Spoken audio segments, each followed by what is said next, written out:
ప్రార్థన చేద్దాం, ధైర్యంగా ఉంటుంది.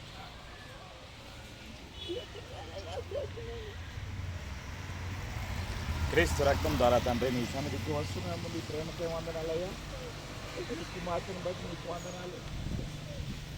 నిస్సహాయ స్థితిలో బాధతో రోగముతో ఉండగా కృప చూపుతున్నందుకు నీకు వందనాలు. స్వస్థపరిచే దేవుడవు, బలపరిచే దేవుడవు, ఆకలి తీర్చే దేవుడవు.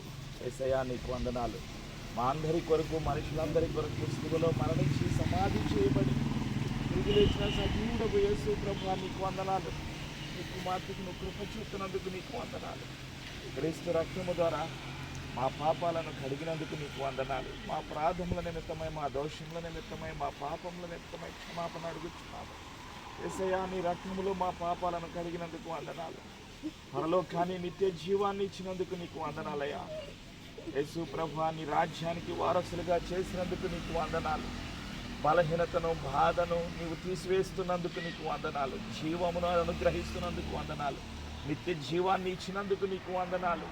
నీ కుమార్తెను నీ రాజ్యంలోకి చేర్చుకుంటున్నందుకు నీకు వందనాలయ్యా.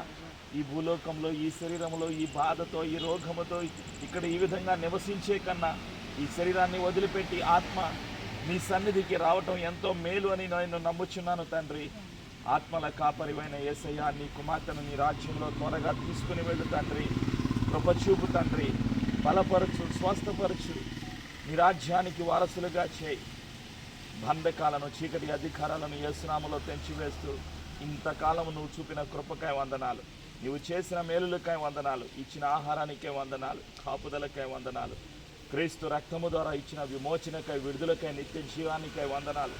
యేసు ప్రభునామములో కృతజ్ఞతలు తెలియజేస్తూ యేసునామములో ప్రార్థిస్తున్నాము తండ్రి. ఆమేన్.